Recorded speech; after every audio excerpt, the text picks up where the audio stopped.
कैसा अनुभव था आपका? फर्स्ट बार आया हूँ, बहुत अच्छा लगा मैं। अच्छा अगली बार भी मैं आपकी ग्रुप में से ज्वाइन कर सकता हूँ, अच्छी है। अच्छा. आणि तुम्हाला कसं वाटला? मी वर पहिल्यांदा आलो पण माझा मस्त झाला पहिलं दर्शन. हा एकदम मन प्रसन्न झालं. प्रसन्न झाला ना. आणि काय अडथळे वगैरे आले? जाताना अडथळे आले, घोडा केला 6 किलोमीटर हा तिथे चालत गेलो. येत्या वेळेस पण अडथळे आले. अच्छा. आणि जयदीपला विचारायचं आहे कारण जयदीप स्पेशल माणूस आहे.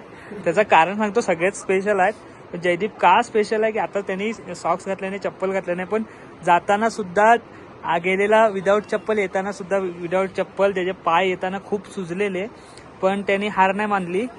बाई काय होतं तुझं स्वप्न, काय होतं? माझं स्वप्न त्या वर्षीच होतं, 1 वर्ष अगोदर स्वप्न होतं बिना चपलीशी जायचं आणि दर्शन घ्यायचा. हा पण त्या वर्षी काही प्रॉब्लेम झाले म्हणजे तो कॅन्सल झाला. अच्छा. आणि श्रावणी टूर्स मध्येच मी परत दर्शन घेतलं. अच्छा. कशी वाटली सर्व्हिस श्रावणी टुरिझम? मस्त वाटलं, 1 नंबर आहे. हॉटेल बिटेल 1 नंबर, जेवण बिवणं खावण सगळं 1 नंबर आहे. हो ना.